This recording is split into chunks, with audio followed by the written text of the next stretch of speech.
मैं यीशु के साथ में चलूंगा, दिन और रात उसके साथ ही मैं चलूंगा, नूर में चलूंगा, साथी चलूंगा, यीशु मेरा मुंजी मसलूब, चलते चलते नूर में यीशु के साथ, चलते चलते थामते यीशु के हाथ, नूर में मैं रहूंगा, फतेह पाऊंगा, यीशु मेरा मुंजी मसलूब, मैं यीशु के साथ में चलूंगा, वरना मेरी हो रात में न डरूंगा, डरूंगा दिल से गाऊंगा, यीशु मेरा मुंजी।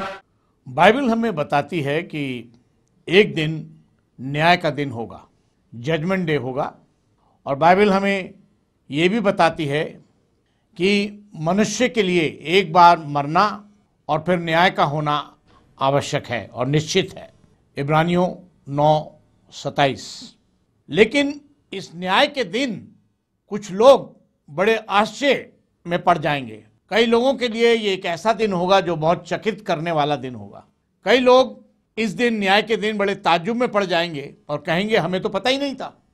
कई लोग न्याय के दिन कहेंगे कि हमने तो कभी सोचा भी नहीं था कि ऐसा भी होगा। लेकिन मैं बताना चाहता हूं कि बाइबल, परमेश्वर की पुस्तक, खुदा का कलाम हमें बताता है कि एक दिन न्याय का दिन होगा और तमाम लोग, जिस प्रकार से हम पढ़ते हैं मत्ती के 25 अध्याय में, जहाँ की न्याय के दिन का एक दृश्य दिया गया है, और हम देखते हैं कि वहाँ लिखा है कि न्याय के दिन सब लोग, सब जातियां, तमाम संसार के लोग परमेश्वर के न्याय आसन के सामने खड़े होंगे। मत्ती के 25 अध्याय में हम पढ़ते हैं, जहाँ लिखा है कि जब मनुष्य का पुत्र अपनी महिमा में आएगा, अब देखें कि प्रभु यीशु मसीह अपनी महिमा में आएगा और सब स्वर्गदूत उसके साथ आएंगे।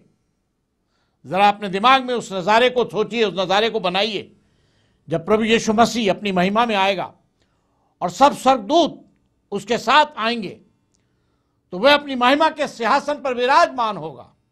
यानी यीशु जब पहली बार आया था इस संसार में, उसने जन्म लिया था, हम देखते हैं वो एक उद्धारकर्ता के रूप में आया था, वो एक उद्धारकर्ता बनकर आया था। लेकिन अब दोबारा जब आएगा तो वो एक न्यायाधीश बन के आएगा, यानी वो न्याय करेगा लोगों का।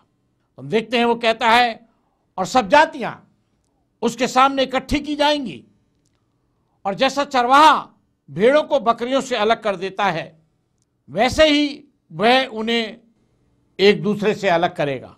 यानी हम देख रहे हैं न्याय के दिन क्या होगा, और वह भेड़ों को अपनी दाहिनी ओर और बकरियों को बाईं ओर खड़ा करेगा। तब राजा अपनी दाहिनी ओर वालों से कहेगा, हे मेरे पिता के धन्य लोगों, आओ उस राज्य के अधिकारी हो जाओ जो जगत के आदि से तुम्हारे लिए तैयार किया हुआ है। क्योंकि मैं भूखा था और तुमने मुझे खाने को दिया, मैं प्यासा था और तुमने मुझे पानी पिलाया, मैं परदेसी था, तुमने मुझे अपने घर में ठहराया। यानी हम देख रहे हैं कि एक दिन ऐसा दिन होगा जो न्याय का दिन होगा, और हम सब लोगों को उस दिन का सामना करना पड़ेगा। प्रेरितों के 17 अध्याय में हम पढ़ते हैं 30 आयत में, इसलिए परमेश्वर अज्ञानता के समूह से आनाकानी करके अब हर जगह सब मनुष्यों को मन फिराने की आज्ञा देता है।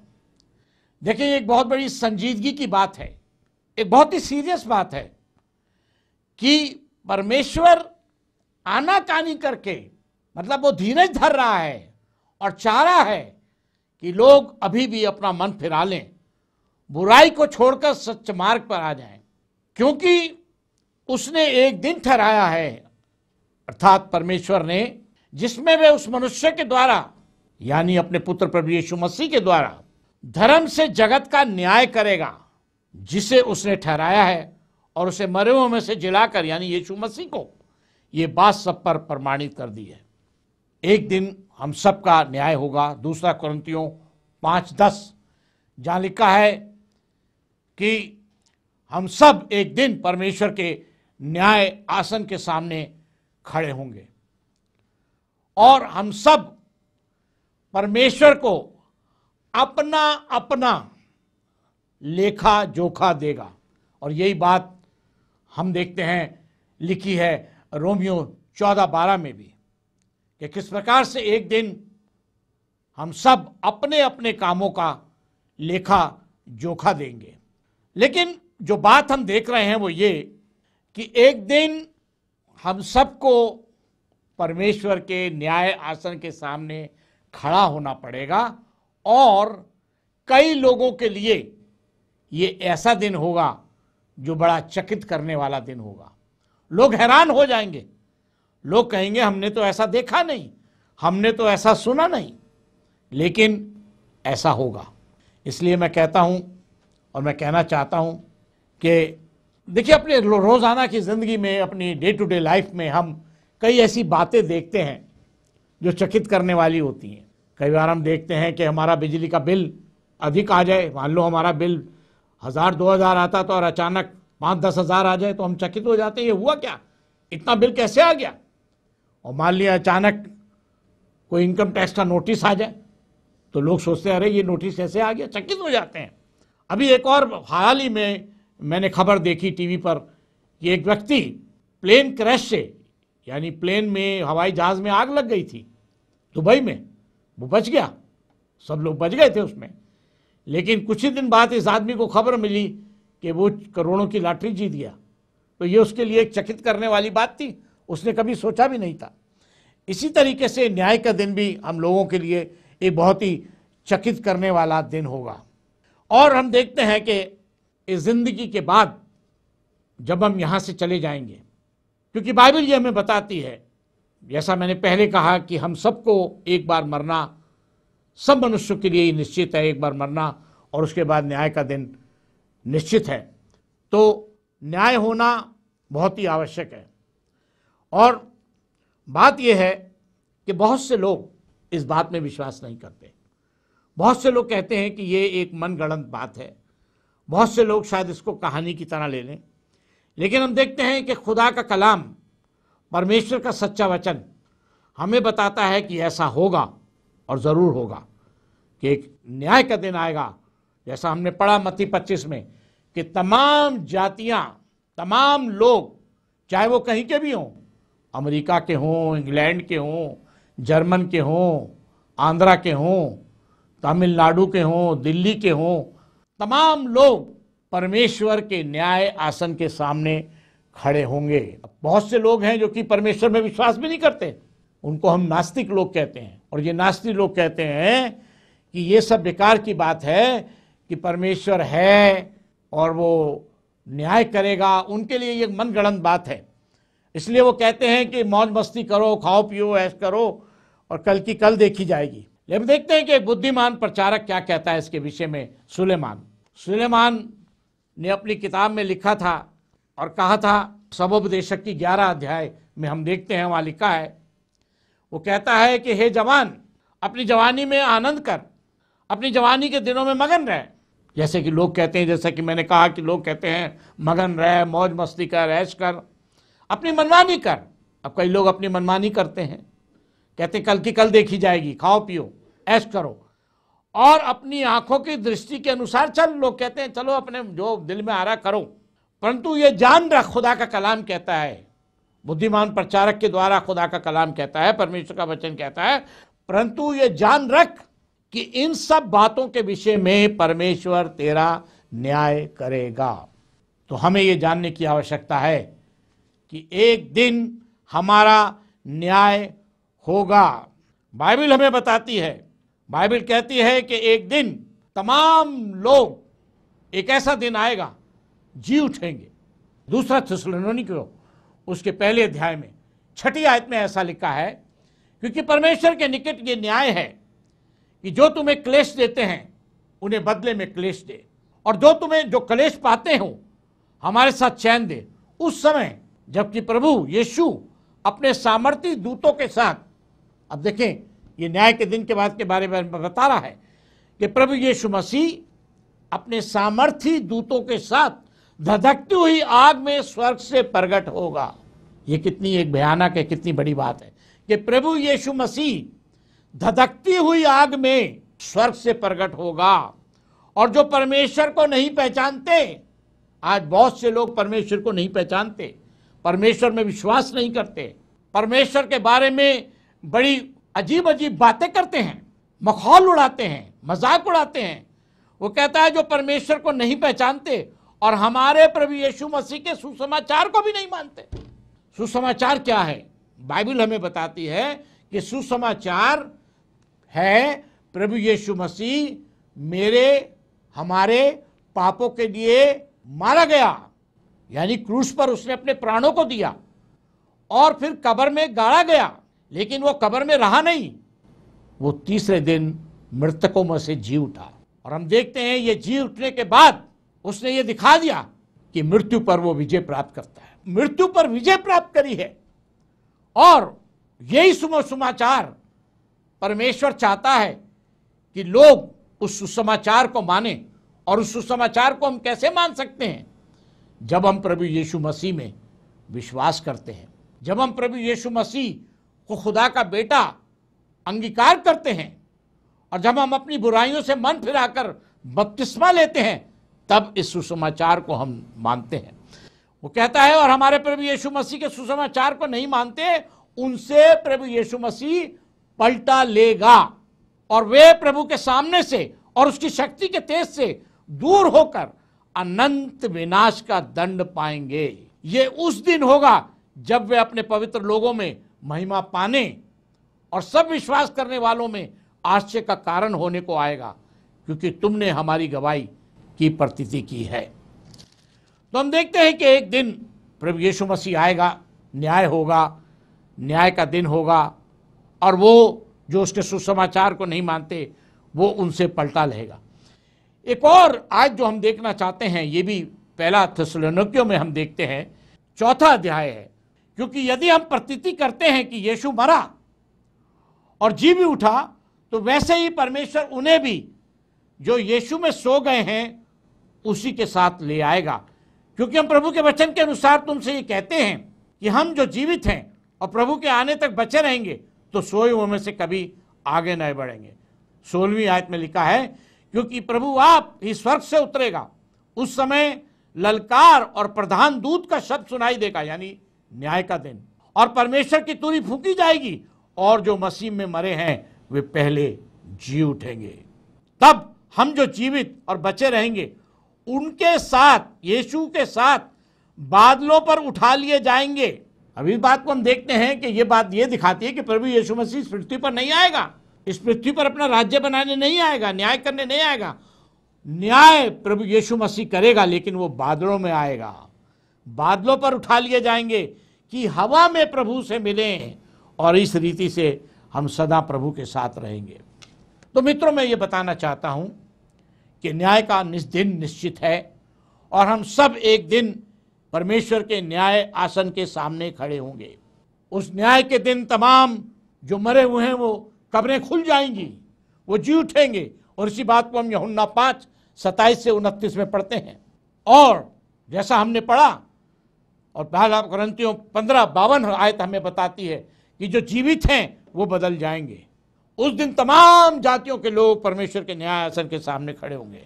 और उस दिन क्या होगा?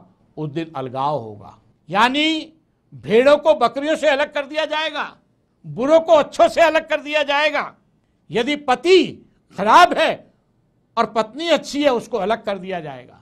यदि परिवार में बच्चे खराब हैं और माँ बाप सही हैं, उनको अलग कर दिया जाएगा। यानी वो एक ऐसा दिन होगा जो अलगाव का दिन होगा, अलगाव का दिन होगा। हमारा कोई पक्ष नहीं कर सकता, हमारा कोई फेवर नहीं कर सकता, नहीं इसको बचा लो। कोई चर्च का लीडर हमें नहीं बचाएगा, कोई बिशप हमें आके नहीं बचाएगा। उस दिन वो दिन होगा, क्योंकि न्याय का तराजू परमेश्वर के पास होगा। और प्रभु यीशु मसीह लोगों से कहेगा और पूछेगा, क्या तुम उस वचन के अनुसार चले जो वचन मैंने दिया था? लोग ताजुब में पड़ जाएंगे, कई लोगों के लिए ये चकित करने वाला दिन होगा। जरा सोचिए उस दिन जब प्रभु यीशु मसीह उन लोगों से कहेगा जो अच्छे लोग हैं, जो उसके लोग हैं, जिन्होंने उसके लिए जीवन बिताया है, वो कहेगा, हे परमेश्वर के धन्य लोगों, आओ मेरे उस आनंद में शामिल हो। मत्ती 25-34 में देखते हैं। और उनको कहेगा जो दुष्ट लोग हैं कि तुम श्रापित हो, मेरे सामने से चले जाओ। जैसा कि मत्ती के 25 अध्याय में हमने देखा था कि बहुत से सवाल किए जाएंगे, बहुत से जवाब दिए जाएंगे और परमेश्वर उनसे बहुत सी बातें पूछेगा और लोग चकित हो जाएंगे। लोग कहेंगे कि नहीं परमेश्वर, हम तो जानते ही नहीं थे, हमने तो कभी सोचा नहीं था कि ऐसा भी होता है। लेकिन परमेश्वर ये कहेगा कि तुमने मेरी बातों को नहीं माना, जैसा मैं चाहता था तुमने नहीं कहा। देखिए बाइबल हमें बताती है परमेश्वर सब कामों और सब बातों का, चाहे वो भली हो या बुरी, लेखा लेगा, वो न्याय करेगा। ये लिखा है सबोपदेशक उसके 12 और 14 आयत में कि परमेश्वर सब गुप्त बातों का, चाहे वो भली हो या बुरी, न्याय करेगा। हम सबका हाल मसीह के न्याय आसन के सामने खुल जाएगा। 2 कोरिन्थियों 5:10, हमारे कामों का बदला हमें मिलेगा। यहां से जाने के बाद बहुत सी बातें ऐसी होंगी जो चकित करने वाली होंगी। हम ताज्जुब में पड़ जाएंगे कि ये क्या हुआ। यहां से जाने के बाद हमें बहुत सी बातों का सामना करना पड़ेगा। न्याय के दिन हम परमेश्वर के सामने, उसके न्याय आसन के सामने खड़े होंगे। प्रभु यीशु मसीह एक न्याय के सामने हमारे सामने होगा। हमें अपना जवाब देना पड़ेगा। और इस न्याय का आधार क्या होगा? इस न्याय का आधार ये नहीं होगा कि मैं बहुत पढ़ा लिखा आदमी हूं, मैं आलिम फाजिल हूं, नहीं, मैं बहुत बड़ा बिशप था, मैं ये था, मैं वो था, नहीं। इस न्याय का आधार ये नहीं होगा कि मैं बड़े धनी परिवार से हूं, मेरे पास बहुत पैसा था, हमारे पास ये था, हमारे पास वो था, नहीं। इस परिवार इसका आधार न्याय का ये भी नहीं होगा, नहीं परमेश्वर मैं तो एक बहुत बड़े घराने से हूं, राजघराने से आया हूं, मेरे को माफ कर दे, नहीं। जब तक हम इस पृथ्वी पर हैं हमारे पास ये मौका है कि हम परमेश्वर के सामने आ जाएं, उसकी बातों को मान लें, उसके सम्मुख हो जाएं, उसके सम्मुख आकर क्षमा मांगकर उसके साथ जुड़ जाएं, उसके सुसमाचार को मान लें, क्योंकि एक दिन हमें खुदा की अदालत में खड़ा होना पड़ेगा। ये बातें कोई मनगढ़ंत नहीं है, ये बातें कुछ ऐसी बात नहीं है जो हमने ऐसे ही बना दी हैं। ये बातें परमेश्वर के वचन में लिखी हुई हैं और परमेश्वर का वचन सच्चा जीवता कलाम है। ये जीवता है, ये प्रबल है, ये दो-धारी तलवार की तरह है, जैसे कि इब्रानियों का लेखक 4:12 में कहता है कि ये खुदा का कलाम दो-धारी तलवार की तरह है, ऐसी तलवार जिसमें 2 धार होती हैं। ये कलाम जो कह रहा है उसको हमें उस पर विश्वास करना चाहिए। हम ये भी नहीं कह सकते कि नहीं मेरा तो ज़मीर ऐसे कहता है, मेरा तो विवेक ऐसे कहता है, मेरी कॉन्शियस ऐसे कहती है। नहीं, कई लोग कहते हैं नहीं मेरी कॉन्शियस ऐसे कहती है कि मैं सही हूँ, मुझे कुछ आगे कुछ करने की आवश्यकता नहीं। पौलुस भी ऐसे सोचता था। पौलुस जब मसीहों को सताता था तो वो ये कहता था मैं तो ज़मीर से अपने यही सोचता था कि मैं सही कर रहा हूँ, लेकिन वो सही नहीं कर रहा था। हम देखते हैं कि जब प्रभु यीशु मसीह से उसकी बातचीत हुई तो उसको बताया गया कि उसको क्या करना है। और हम देखते हैं कि जब हनन्याह ने उसको वचन सुनाया तो हनन्याह ने उससे बोला कि अब तू क्यों देर करता है। प्रेरितों के काम उसके 22 अध्याय की 16 आयत में, देरी क्यों करता है, उठ खड़ा हो और बपतिस्मा लेकर अपने पापों को धो डाल। यानी पापों को धोने के लिए हमें प्रभु की आज्ञा मानकर बपतिस्मा लेना आवश्यक है। अगर यह बात नहीं होती तो पौलुस को ऐसा क्यों कहा गया, उठ अब क्यों देर करता है, बपतिस्मा ले और अपने पापों को धो डाल। तो कई बार हम अपने विवेक से सोचते हैं, अपनी कॉन्शियस से, ज़मीर से सोचते हैं कि जो हम कर रहे हैं वो सही कर रहे हैं, लेकिन ऐसा होता नहीं है। बहुत से धार्मिक अगुए हैं जो कहते हैं कि अच्छे कामों के द्वारा उद्धार होगा, अच्छे काम करो और कुछ करने की आवश्यकता नहीं है। देखिए बाइबल ऐसा हमें नहीं बताती। अच्छे काम हमें करने हैं, अच्छे कामों के साथ हमें चलना है, लेकिन हमें परमेश्वर की आज्ञा भी माननी है। विश्वास से। अब कौन से कहते हैं केवल विश्वास कर लो तो सब कुछ ठीक है, लेकिन हम देखते हैं कि हम विश्वास से ही नहीं परंतु कर्मों से भी धर्मी ठहरते हैं, जैसा कि याकूब 2 और उसकी 24 आयत में लिखा है। बाइबल बताती है कि उद्धार केवल यीशु मसीह में है। प्रेरित तो 4:12 जहां लिखा है कि मनुष्य के बीच और कोई नाम नहीं दिया गया जिसके द्वारा हम उद्धार पा सके, केवल यीशु मसीह। और यीशु द्वारा बताए गए कार्यों को जब हम करते हैं तो हम उद्धार पाते हैं। ये इस बात को हम कुलुस्सियों 2:6 में पढ़ते हैं। यीशु में ही हमारे काम धन्य होते हैं। देखिए, हमारे काम जो होते हैं वो धन्य तभी होते हैं जब हम उनको यीशु में होकर करते हैं। जैसे कि लिखा है प्रकाशित वाक्य 14:13 में कि धन्य है वे जो प्रभु में मरते हैं और उनके कार्य उनके साथ हो लेते हैं। यानी प्रभु की आज्ञा हमने मानी, हम एक मसीह बने, और जब हमारी मृत्यु हो जाती है तो हम देखते हैं हम प्रभु में जब मरते हैं तो हमारे कार्य उसके साथ हो लेते हैं।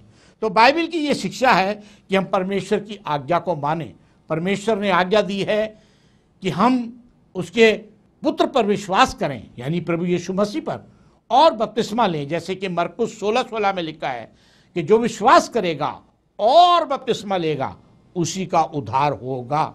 रोमियो 6:3-4 में लिखा है, क्या तुम नहीं जानते कि हम जितनों ने बपतिस्मा लिया प्रभु यीशु मसीह का मृत्यु का बपतिस्मा लिया। और जो लोग केवल विश्वास की शिक्षा देते हैं कि केवल विश्वास कर लो, मेरे पीछे पीछे प्रार्थना को बोल लो, वो क्यों इन आयतों में विश्वास नहीं करते? क्या वो नहीं जानते कि न्याय के दिन प्रभु यीशु मसीह उनसे पूछेगा कि तुमने क्यों मरकुस 16:16 में विश्वास नहीं किया? तुमने क्यों रोमियो 6:3-4 में और दूसरी आयतों में विश्वास नहीं किया? तुमने क्यों प्रेरित 2:38 में विश्वास नहीं किया? परमेश्वर उनसे पूछेगा। अब बहुत से लोग चकित हो जाएंगे जब यीशु मसीह पूछेगा उनसे, तो वो कहेंगे नहीं, हमने टीवी में तो सुना था, हमने बाइबल में भी पढ़ा था, हमने पुस्तक में भी पढ़ा था, लेकिन हमने सोचा कि ये कोई ज़रूरी नहीं है। हमारे पास्टर ने बोला ये कोई ज़रूरी नहीं है। लेकिन दोस्तों, मित्रों, ऐसा नहीं है। हमें परमेश्वर की बातों को वैसे ही मानना चाहिए जैसा परमेश्वर चाहता है। हम परमेश्वर की धार्मिकता यीशु में तब बनते हैं जब हम उसकी आज्ञा को मानते हैं। 2 कुरिन्थियों 5:21। परमेश्वर की धार्मिकता यदि आप बनना चाहते हैं तो आपको उसकी आज्ञा को मानना पड़ेगा। कई लोग न्याय के दिन चकित हो जाएंगे, दे विल बी सरप्राइज्ड, वो ताज्जुब में पड़ जाएंगे जब यीशु उनसे पूछेगा कि क्या तुमने मेरी बातों को माना है। धार्मिक लोगों को जब उनका प्रतिफल मिलेगा, कई लोग सोचेंगे कि ये धार्मिक लोग कौन हैं? ये धार्मिक लोग वो हैं जो यीशु की धार्मिकता से जुड़े हुए हैं। यीशु ने कहा था, एक बहुत बड़ी बात बोली थी लोगों से जब वो बात कर रहा था, वो कहता है मैं तुमसे सच कहता हूं कि महसूल लेने वाले और वेश्या तुमसे पहले परमेश्वर के राज्य में प्रवेश कर पाते हैं। क्यों? क्योंकि वो उन्होंने मन फिरा लिया। कई लोग मन फिराना ही नहीं चाहते, कई लोग यीशु की शिक्षा को मानना ही नहीं चाहते, कई लोग उसकी आज्ञा को मानना ही नहीं चाहते। क्यों ये लोग परमेश्वर के राज्य में दाखिल हो गए? क्योंकि इन्होंने मन फिराया था। महसूल लेने वाले, जिनको लोग गंदा समझते थे, वेश्या जिनको लोग बात नहीं करते थे, जिनको लोग अलग समझते थे, वो सबसे पहले परमेश्वर के राज्य में आए। क्यों आए? क्योंकि उन्होंने अपना मन फिराया। ये उनकी विशेषता थी कि उन्होंने अपना मन फिराया। इसलिए मैं चाहता हूं कि हम अपने को परमेश्वर के सामने नम्र करें। देखिए, लूका के 18 में हम पढ़ते हैं, एक फरीसी था और एक महसूल लेने वाला था। फरीसी जो है बढ़ चढ़ के कह रहा था मैं बहुत धार्मिक हूं, मैं बहुत ये हूं, मैं बहुत अच्छा हूं, मैं बहुत वो हूं, अपने धर्म के काम गिनवा रहा था। लेकिन हम देखते हैं जो महसूल लेने वाला था उसने अपना सर तक नहीं उठाया। वो नम्र होकर बोल रहा था और कह रहा था, हे परमेश्वर मुझ पर दया कर। मित्रों, न्याय के दिन हम परमेश्वर के सामने खड़े होंगे और हमें अपना जवाब देना पड़ेगा। और मत्ती 7 में हम पढ़ते हैं इसके विषय में, यीशु ने कहा था कि तुम उनके फलों से तुम उन्हें पहचान लोगे। 20 आयत में लिखा है, जो मुझसे हे प्रभु कहता है। बहुत से लोग हैं हे प्रभु हे जीसस ओ जीसस कहते हैं, लेकिन वो उसकी आज्ञा को नहीं मानते। वो कहता है उनमें से हर एक स्वर्ग के राज्य में प्रवेश नहीं करेगा, परंतु वही जो मेरे स्वर्गीय पिता की इच्छा पर चलता है। उस दिन बहुतेरे मुझसे कहेंगे हे प्रभु क्या हमने तेरे नाम से भविष्यवाणी नहीं की, तेरे नाम से आश्चर्यकर्म नहीं किए, तेरे नाम से दुष्ट आत्माओं को नहीं निकाला, तेरे नाम से बहुत से अचंभे के काम नहीं किए? तब मैं उनसे खुलकर कह दूंगा कि मैं तुमको जानता नहीं। चकित हो जाएंगे लोग जब प्रभु यीशु मसीह कहेगा, आई नेवर न्यू यू, मैं तुम्हें जानता भी नहीं। हे कुकर्म करने वालों, यीशु तू क्या कह रहा है? हमने तो तेरे नाम से बड़े अच्छे अच्छे काम किए, आश्चर्य कर्म किए, दुष्ट आत्माओं को निकाला, और तू कह रहा है हे कुकर्म करने वालों, मेरे सामने से दूर हो जाओ। यीशु कहता है, क्योंकि तुमने मेरी उन आज्ञाओं को नहीं माना जो मैंने तुमसे कही थी। आज ये आवश्यक है कि हम अपने आप को बदलें, यीशु की आज्ञा को माने, उसके पास आएं, क्योंकि हमें एक दिन न्याय के दिन का सामना करना पड़ेगा और अपना जवाब देना पड़ेगा। और न्याय के दिन हम चकित हो जाएंगे, बहुत सी बातों को सुनकर हम ताज्जुब में पड़ जाएंगे कि प्रभु यीशु मसीह ये क्या कह रहा है। ज़रा सोचिए। पत्रिका जो आप देख रहे हैं, दो मैगजीन्स, ये हमारे यहाँ से मुफ्त में, फ्री में दी जाती हैं, भेजी जाती हैं। लेकिन इनको प्राप्त करने के लिए आप हमें अपना नाम और पता भेजिए। जब आप अपना नाम और पता हमें भेजेंगे तो हम आपको ये मैगज़ीन भेजेंगे और हर महीने आपको ये मैगज़ीन प्राप्त होगी। आप हमें बताइए कि आप अंग्रेज़ी में चाहते हैं या हिंदी में। This magazine is sent free of cost to all those who request. So if you want to receive this magazine, write to us and we will surely send it to you. हमें लिखिए, अपना नाम और पता भेजिए, SMS कर दीजिए या ईमेल कर दीजिए, और या आप हमें लिख दीजिए। आपने टीवी स्क्रीन पे आप हमारा एड्रेस, हमारा फ़ोन नंबर देख सकते हैं और वो आप हमें भेज सकते हैं। हमें आपके पत्रों का, आपके ईमेल्स का और फ़ोन का, SMS का इंतज़ार रहेगा। जो यीशु की दूर है प्यारी, दूर की मन में की कुर्बानी। मित्रों, हमारे यहाँ पर बाइबल अध्ययन के लिए बाइबल कोर्स उपलब्ध है। ये बहुत अच्छा कोर्स है जिसका नाम है खोजने वाले। इसमें आपको नए नियम की मसीहत के बारे में बहुत सी बातें जानने के लिए मिलेंगी। यदि आप इस पुस्तक को, इस बाइबल कोर्स को प्राप्त करना चाहते हैं तो आप हमें लिखें, हम आपको ये कोर्स भेजेंगे।